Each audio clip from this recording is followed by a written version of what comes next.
Hello, good evening. कैसे हो आप सभी लोग? आई होप सब एकदम बढ़िया होंगे और मस्त तरीके से अपनी पढ़ाई कर रहे होंगे। आज हम करेंगे अपना बीपीएससी। अरे कहाँ पे गया यार? अभी तो बनाया था। हाँ जी। आज हम करेंगे अपना बीपीएससी 110 का यूनिट 8। यूनिट 7 तक हम पूरा कंप्लीट कर चुके हैं। जिसने भी नहीं देखा है वो जाके देख सकता है। प्लेलिस्ट आपको मिल जाएगी चैनल पर। और जितना भी सभी यूनिट से इससे पहले का वो सब हमने कराया हुआ है। और आगे आने वाले यूनिट भी हम जल्दी से ख़त्म कर लेंगे। ठीक है जी। ओके। आज हम यूनिट 8 करेंगे जिसका नाम है challenges to proliferation of weapons and mass destruction. भाई वेपन्स का इतना बढ़ना और मास डिस्ट्रक्शन होना ये काफ़ी बड़ा चैलेंज है। किसके लिए? हमारे लिए। ठीक है। तो इसकी बात करेंगे। और वेपन्स ऑफ मास डिस्ट्रक्शन ये होता क्या है? अब चैलेंज तो हम इसको बोल रहे हैं कि हमारे लिए चैलेंज है, लेकिन ये होता क्या है इसकी बात करेंगे। अब जो ये वेपन्स होता है ये 3 तरह के होते हैं, बायोलॉजिकल, केमिकल और न्यूक्लियर। इन सभी को पढ़ेंगे कि बायोलॉजिकल वेपन क्या होता है, केमिकल वेपन क्या होता है, न्यूक्लियर वेपन क्या होता है। और इंटरनेशनल नॉन पॉलिफरेशन रिजीम के बारे में पढ़ेंगे, जहाँ पे हम कुछ ट्रेटीज की भी बात करेंगे। पार्शियल ट्रेटी, पीटीबीटी वो बोलते हैं हम इसको, एफएमसीटी और एनपीटी, सीटीबीटी। ठीक है। तो ये कुछ हमारे ट्रेटीज है इनकी बात करेंगे और कुछ चैलेंजेस की बात करेंगे। ठीक है जी। ओके। तो अब हम स्टार्ट करते हैं अपने फर्स्ट टॉपिक को। ठीक है। तो ध्यान से आपको बस सुनने का है और इंजॉय करने का है। तो भाई जो फर्स्ट आपका टॉपिक है वो है वेपन ऑफ मास डिस्ट्रक्शन। अब ये वेपन ऑफ मास डिस्ट्रक्शन होता क्या है? वेपन ऑफ मास डिस्ट्रक्शन का सिंपल सा मतलब है कि कुछ ऐसे हथियार जो कि कैपेबल होते हैं कि लोगों की जान ले लेते हैं। ठीक है। कुछ ऐसे वेपन जो कि बहुत सारे लोगों की क्या कर लेते हैं, जान ले लेते हैं, बहुत ज़्यादा डिस्ट्रक्शन करते हैं मैसिव लेवल पर। ऐसा नहीं है कि एक इंसान को मारते हैं, नहीं भाई, वो वाली बंदूक की बात नहीं करी जा रही कि तुम्हारे पास AK-47 है, तुमने एक इंसान को उड़ा दिया तो वो हमारा वेपन ऑफ मास डिस्ट्रक्शन हो गया। नहीं, ऐसे बॉम्ब जो कि 1 सेकंड में ही पूरा तहस महस कर देते हैं तो उनको बोलते हैं वेपन ऑफ मास डिस्ट्रक्शन। की भाई बहुत ज्यादा डिस्ट्रक्शन करना, मैसिव लेवल पर बहुत से लोगों की जान चली जाना उस वेपन से, उसको बोलते हैं वेपन ऑफ मास डिस्ट्रक्शन। ठीक है। अब जो ये वेपन होते हैं ये एक तरीका का नहीं होता, इसके अंदर हमारे nuclear, biological, chemical, radiological weapons आते हैं। ठीक है। ये अलग अलग तरीके के होते हैं। अब इनको माना जाता है कि जो हमारे वेपन ऑफ मास डिस्ट्रक्शन है ये काफ़ी बड़ा थ्रेट है वर्ल्ड के अंदर पीस को लेकर और स्टेबिलिटी को लेकर। अब तुम सोचो कि तुम्हारे यहाँ पे हमला हो रहा है भाई, बम फूट रहे हैं, एकदम से होता है ना कि बम फूट गया, लोगों की जान चली गई और बहुत ज़्यादा डिस्ट्रक्शन हो रहा है, कि तुम उसको पीस बोलोगे, शांति बोलोगे कि नहीं भाई शांति है बहुत ज़्यादा? ऐसा शांति थोड़ी नहीं होता है। तो ये शांति के लिए पूरे वर्ल्ड में और स्टेबिलिटी के लिए काफ़ी बड़ा थ्रेट है कि जब तक ये है तो भाई शांति नहीं रह सकती है किसके अंदर, पूरे वर्ल्ड के अंदर। डेफिनेशन की बात करें तो UNRCPD ने क्या बोला था, उन्होंने डिफाइन करा है कि जो ये WMDS है, मतलब वेपन ऑफ मास डिस्ट्रक्शन, ये ऐसे वेपन होते हैं इनके अंदर पूरा पोटेंशियल होता है कि मिलियन लोगों को ख़त्म कर देते हैं एक टाइम पे, और जो पूरा इन्वायरमेंट है, जो पूरा वातावरण है, उसको तहस महस कर देते हैं। ठीक है। तो ये हमारे वेपन ऑफ मास डिस्ट्रक्शन होते हैं। किसका कहना है? UNRCPD ने इसको क्या करा है, डिफाइन करा है कि एकदम से ही मिलियन लोगों की जान ले लेते हैं, ऐसे वेपन होते हैं और इन्वायरमेंट को तहस महस कर देते हैं। और अकॉर्डिंग टू FBI के अकॉर्डिंग उन्होंने बोला है कि जो WMDS है, वेपन ऑफ मास डिस्ट्रक्शन, इसके अंदर वो मटेरियल आते हैं, वो डिवाइस आते हैं कि जो लोगों की जान ले लेते हैं। क्या करते हैं, लोगों की जान ले लेते हैं, उनको इंजरी करते हैं उनकी बॉडी में सीरियस, ठीक है, जो कि जानलेवा होती है, जानलेवा इंजरी करते हैं, टॉक्सिक केमिकल ला देंगे या कुछ डिसीज फैला देंगे, रेडिएशन के थ्रू क्या करते हैं वो, ये सारी बीमारी फैलाते हैं जिससे लोगों की जान भी जा सकती है। तो इन सबको क्या बोला जाता है, वेपन ऑफ मास डिस्ट्रक्शन, की वो वेपन जो कि मास डिस्ट्रक्शन करते हैं, बहुत बड़े लेवल पर क्या करते हैं, डिस्ट्रक्शन करते हैं, उन वेपन को हम क्या बोलते हैं, वेपन ऑफ मास डिस्ट्रक्शन। ठीक है, तो वर्ड से ही समझ जाओ, सिंपल सा मतलब। आगे हम बात करते हैं कितने टाइप का ये वेपन ऑफ मास डिस्ट्रक्शन होता है। तो पहला है बायोलॉजिकल वेपन। बायोलॉजिकल वेपन मतलब तुम कुछ बैक्टीरिया, वायरस, फंगी, इन सब का यूज करते हो, ठीक है, कोई वायरस फैला दिया, कोई बैक्टीरिया फैला दिया, तो ये कौन सा होता है हमारा बायोलॉजिकल वेपन। ठीक है, कि तुम क्या कर रहे हो भाई, एंथ्रेक्स बीमारी फैला दी है किसी, उसमें एयरक्राफ्ट स्प्रे टैंक को ले गए, वहां पे जाके उसको छिड़क दिया, अब लोगों के अंदर क्या हो जाएगी, वो बीमारी फैल जाएगी, है ना। तो ये सब लोग क्या करते हैं, यूज़ करते हैं, ये वायरस फैला देते हैं कि जिससे लोगों की जान चली जाए, ज़्यादा से ज़्यादा लोगों की मृत्यु हो जाए। ठीक है, तो ये सब यूज़ करते हैं वो, तो इसको बोलते हैं बायोलॉजिकल वेपन। और इसके अंदर काफ़ी बीमारी होती है, तो आप देख सकते हैं एंथ्रेक्स, स्मॉल पॉक्स। अगर आपको इन बीमारी के बारे में नहीं पता है तो आप गूगल से एक बार सर्च कर सकते हो। मैंने सोचा था कि मैं अलग से पिक्चर डाल दूंगी इनकी, जिससे आपको पता रहे ये बीमारी कौन सी है।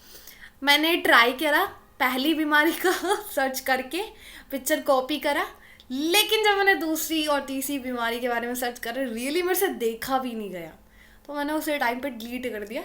जिसके अंदर हिम्मत है भाई, हिम्मत तो नहीं बोलूँगी, जो सहन कर सकता है, मतलब जिसके अंदर हिम्मत ही बोल सकती हूँ, जिसके अंदर हिम्मत है देखने की, उत्सुकता है कि हम देख सकते हैं, हमको देखना है, तो जाके गूगल पे एक बार इनकी पिक्चर देख लेना कि कौन कौन सी इतनी खतरनाक बीमारी है जिससे ये फैलती है, तो देख लेना यार। मेरे से तो हुआ नहीं, मैं तो नहीं देख सकती। तो ये सारी बीमारी हमारी किससे होती है, बायोलॉजिकल वेपन से होती है। आगे हम बात करते हैं केमिकल वेपन।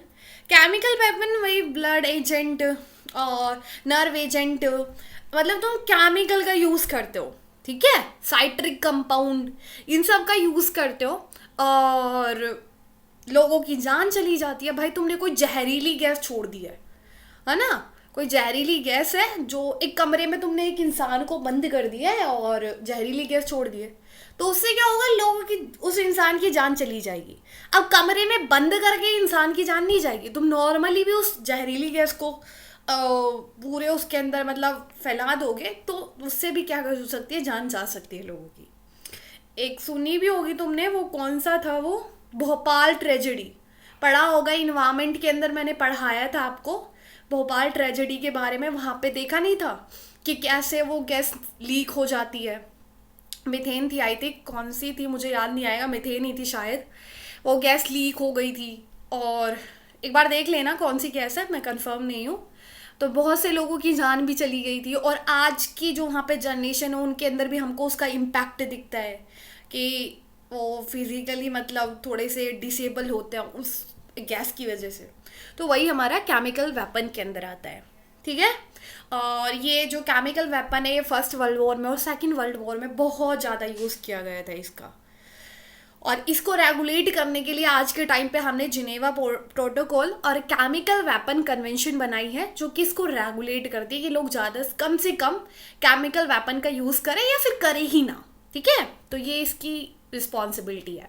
आगे हम बात करेंगे न्यूक्लियर वेपन की। न्यूक्लियर वेपन बॉम्ब वगैरह, ठीक है, सभी को पता है हिरोशिमा और नागासाकी के अंदर जो इतना बड़ा बॉम्बिंग हुआ था, ये यूएसए ने जो इतने बड़े बॉम्ब डाले थे 1945 के अंदर। कोल्ड वॉर तो आप सब पढ़ के ही आए हो ना, कि कोल्ड वॉर भी नहीं पढ़ा है, काफ़ी बार बताया भी है कोल्ड वॉर के बारे में, और क्लास 12th के अंदर आपने अच्छे से पढ़ा भी होगा। उसके अंदर एक छोटा सा टॉपिक दे रखा है, फर्स्ट पेज पे ही है, हिरोशिमा और नागासाकी के अंदर जो डिस्ट्रक्शन हुआ था, तो वहाँ पे इतना ज़्यादा हमला हुआ था कि लोगों की बहुत सी जान चली गई थी वहाँ की बॉम्बिंग में। तो वही होते हैं न्यूक्लियर वेपन, ठीक है। तो आप देख भी सकते हो क्लास 11th की बुक के, क्लास 12th की बुक के अंदर।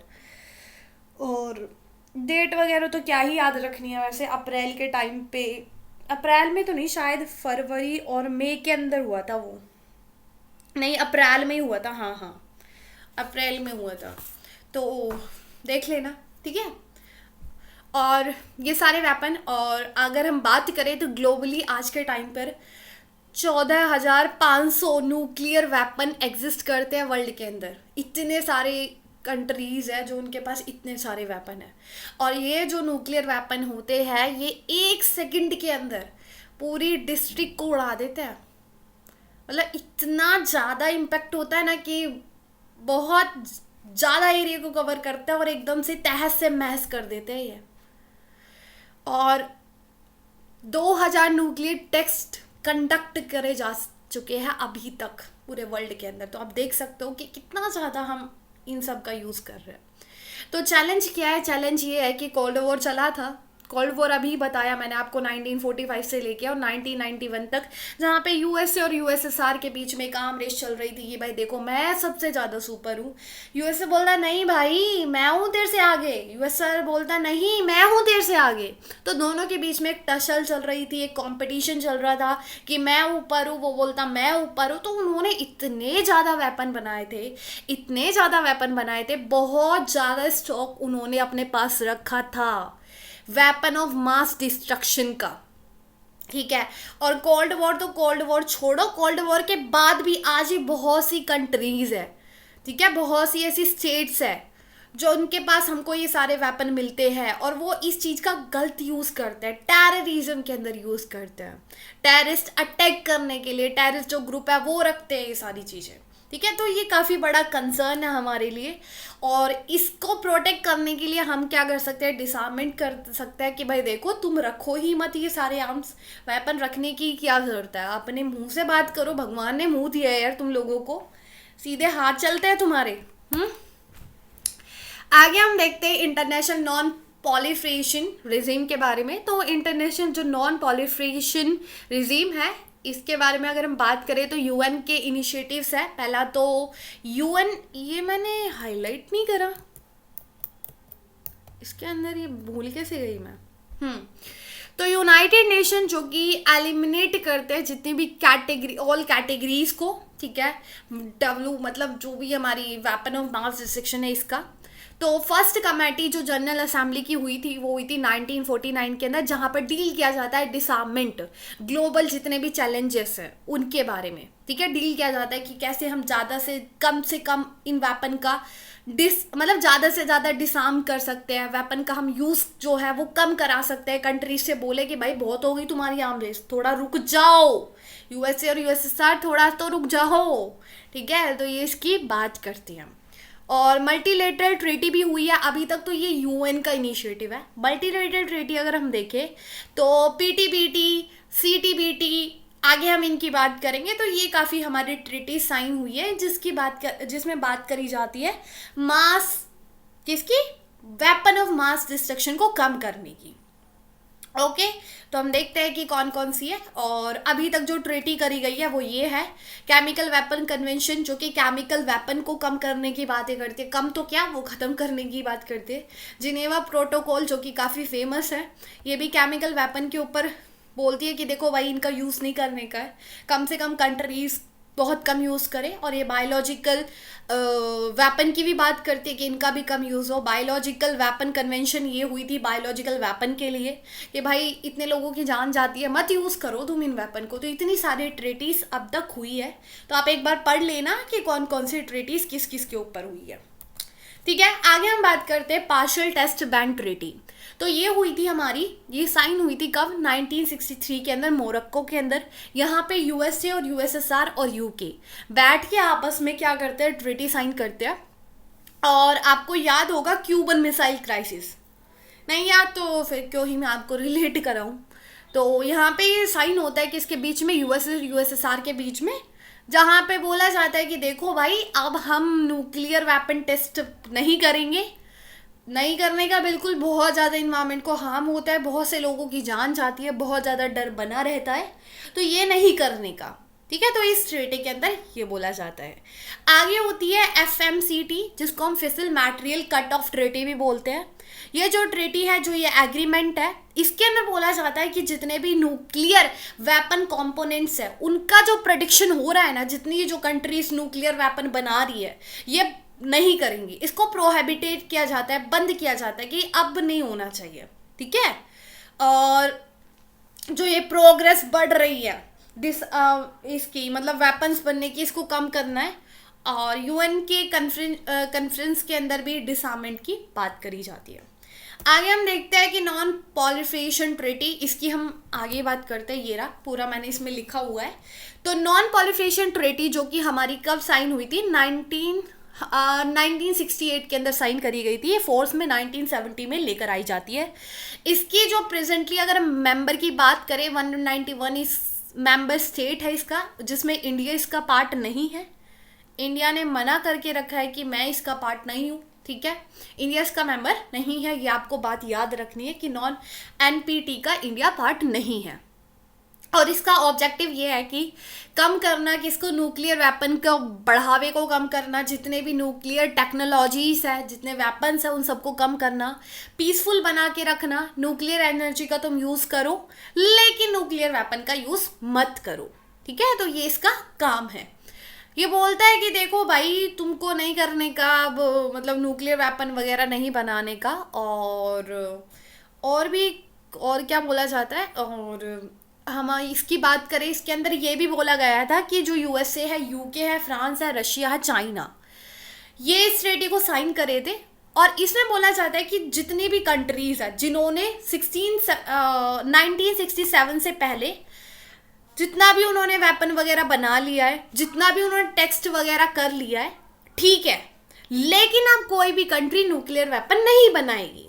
इन्होंने साफ सीधा बोला कि 1967 से पहले जितनी भी कंट्री ने न्यूक्लियर वेपन को मैन्युफैक्चर कर लिया है वो रखे, हम तुमसे लेने नहीं रहे, वो ले नहीं रहे। इन्होंने बोला कि हम ले नहीं रहे हैं। तो इसमें रशिया, फ्रांस और UK, USA इनके पास है, तो इन्होंने इस ट्रेटी को साइन कर दिया। लेकिन कुछ कंट्रीज है जो इस ट्रेटी को साइन नहीं करी थी, इंडिया, पाकिस्तान, इजराइल और नॉर्थ कोरिया। उन्होंने बिल्कुल मना कर दिया कि हम इस ट्रेटी को साइन नहीं करेंगे, कि एक तरीके से भाई तुम अनइक्वालिटी कर रहे हो, है ना। तुमने बोल दिया कि कुछ कंट्रीज है जिन्होंने मैन्युफैक्चर कर लिया वो रखे, अब आगे से नहीं करेंगे। ये तो वो हुआ ना कि दो भाई बैठे हुए, एक भाई ने खाना खा लिया है, दूसरा भाई आया अपनी जॉब से, उसने बोला मम्मी खाना लेके आओ। उसने बोला नहीं बेटा, तुम 8 बजे के बाद आए हो, अब जिसने खाना खा लिया 8 बजे से पहले खा लिया, अब इसके बाद नहीं खाएगा। अरे भाई ये कौन सी बात है ना। तो ये तो गलत हुआ। इंडिया ने बोला तुम अनइक्वालिटी क्यों कर रहे हो, तो इंडिया ने इसको साइन नहीं करा है। और इंडिया ने इससे विड्रॉ भी कर लिया था कि देखो हमको नहीं करना, हमारे इतने प्यारे प्यारे नेबर कंट्रीज है ना, इतने प्यारे प्यारे दोस्त है हमारे, कि हम आपको क्या ही बताए कि बिना बताए वो हम पे अटैक कर देते हैं। बहुत ही अच्छे हमारे उनसे रिश्ते नाते हैं, और जो कि हम इसको साइन नहीं कर सकते। सिंपल जो हमने बोल दिया। और तुम इतनी इनइक्वालिटी क्यों कर रहे हो भाई, डिस्क्रिमिनेटरी हुआ ना। अगर तुम्हें कम ही करना है, मतलब तुम बोल रहे हो कि डिसआर्मेंट करना है, तो सभी कंट्री से लो, सभी कंट्री से लो जिसने अभी तक मैन्युफैक्चर करा है उनसे भी लेके दिखाओ। अगर तुम्हें इतनी शांति प्रदान करनी है पूरे वर्ल्ड के अंदर, तो उनसे ले लो भाई उनसे, फिर हम साइन कर देंगे। तो वर्ल्ड के अंदर किसी के पास नहीं रहेगा ना, किसी की हेजेमनी भी नहीं बनी रहेगी। अब उनके पास है, चाइना के पास है वेपन, क्योंकि उसने मैन्युफैक्चर कर लिए थे। अब चाइना हमारा इतना प्यारा मित्र है, सबको पता है, कल को वो अपनी हेजेमनी हमारे ऊपर लगाने लगे कि भाई हमारे पास तो वेपन है, और हम खाली हाथ खड़े हो जाएंगे कि ना भाई मार ले तू हमको। ऐसा थोड़ी नहीं होता है। तो भाई ये डिस्क्रिमिनेटरी है तो है, हमने बोला हम नहीं साइन कर रहे, तो हमने साफ सीधा मना कर दिया। ठीक है, बोलते हैं कि हमको इसके अंदर मोनोलोपी दिखती है कुछ कंट्रीज की, जो कि बोलते हैं कि जिन्होंने पहले से ही मैन्युफैक्चर कर लिया वो रखे। ऐसा थोड़ी नहीं होता है ना। तो ये सारी दिक्कतें हमको इसके अंदर दिखती है। उसके बाद हमारी CTBT साइन हुई थी, जो कि कब साइन हुई थी, ये हमारी कॉन्फ्रेंस 1996 के अंदर हुई थी, प्रेजेंट की जाती है। और ये साइन 1996 के अंदर हुई थी, जहाँ पर हमारी 185 कंट्रीज इसको साइन करती है। और रेटिफाई सिर्फ 168 कंट्रीज करती है। कितनी करती है? 168 कंट्रीज रेटिफाई करती है। और जिसमें से हम बात करें चाइना, इजिप्ट, ईरान, इजराइल और यूएसए, इन्होंने साइन तो करा है इस ट्रीटी को, लेकिन उन्होंने रेटिफाई नहीं करा है। इंडिया ने सीटीबीटी को भी साइन नहीं करा है। ठीक है, तो ये आपको याद रखना है। और ये जो है ये कॉन्फ्रेंस बात करती है डिसआर्मेंट की, कि भाई देखो डिसआर्मेंट करना है, तुम वेपन्स वगैरह नहीं रखोगे। तो ये अब तक की बात हुई। आगे हम चैलेंजेस की बात करते हैं कि चैलेंज कौन कौन से हैं। तो जो ये WMDS है, वेपन ऑफ मास डिस्ट्रक्शन, ये आज की कहानी नहीं है, ये आज का टाइम नहीं है, 1925 से चले आ रहे हैं। ठीक है, 1905 से भाई वर्ल्ड वॉर 1 के अंदर इतनी ज़्यादा पॉइजन गैस का यूज़ हुआ था, अब उस चीज़ को बढ़ाया ही तो जा रहा है, प्रमोट इतना किया गया था उस टाइम पे, इतना ज़्यादा वर्ल्ड वॉर 1 में, वर्ल्ड वॉर 2 में, कोल्ड वॉर में तुमने इतने सारे वेपन बना लिए। तो ये जो वेपन ऑफ मास डिस्ट्रक्शन है, ये आज का कंसर्न नहीं है, काफ़ी टाइम से चला आ रहा है। और तो और अब ये चेंज भी होता जा रहा है, काफ़ी ज़्यादा कॉम्प्लिकेटेड हमारे लिए हो गया है। केमिकल वेपन जो कि ईरान और इराक वॉर में यूज़ हुआ था, जब टोक्यो के ऊपर अटैक हुआ था सैराइन गैस का, मिसाइल अटैक गल्फ वॉर में हुआ था। तो ये काफ़ी ज़्यादा जो थ्रेट्स है वो चेंज होते जा रहे हैं। अब न्यूक्लियर तुम्हारे ऊपर ना करे, बायोलॉजिकल वेपन का यूज़ करके भाई तुम्हारे वहाँ पे अटैक कर दे, कुछ नहीं पता ना।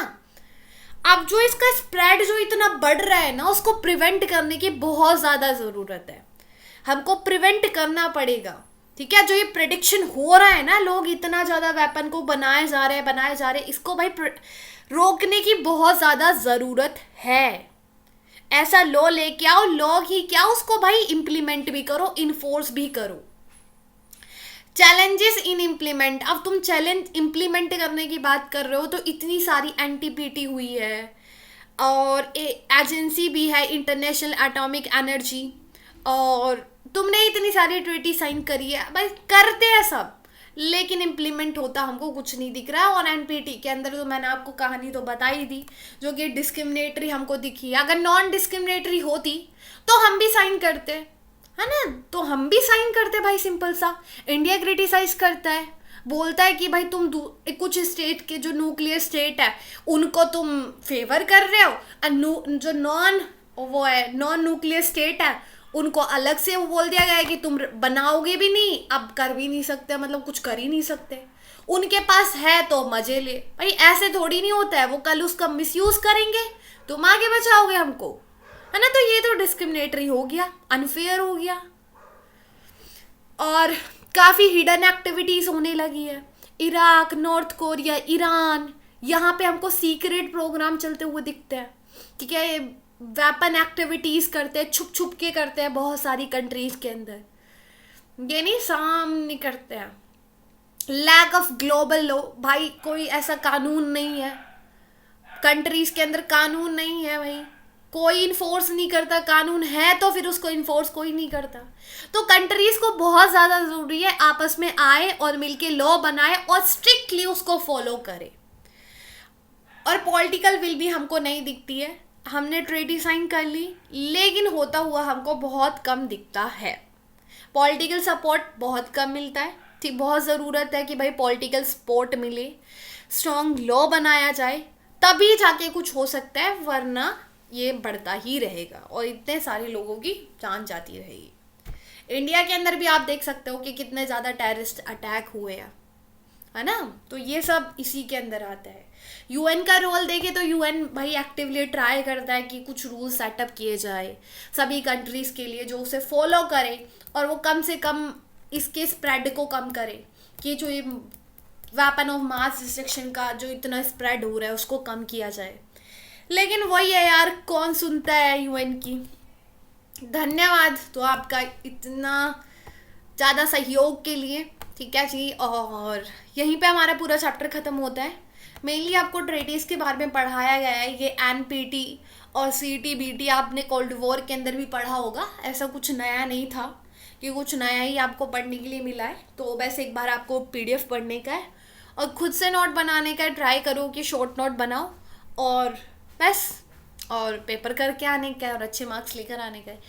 अगर आपको क्लास की पीडीएफ चाहिए तो ये आपको टेलीग्राम पे मिल जाएगी। तो मिलते हैं नेक्स्ट लेक्चर के अंदर। सो बाय, टेक केयर, अपना ध्यान रखें, ख्याल रखें, ऐसे ही पढ़ते रहे, आगे बढ़ते रहे। All the very best.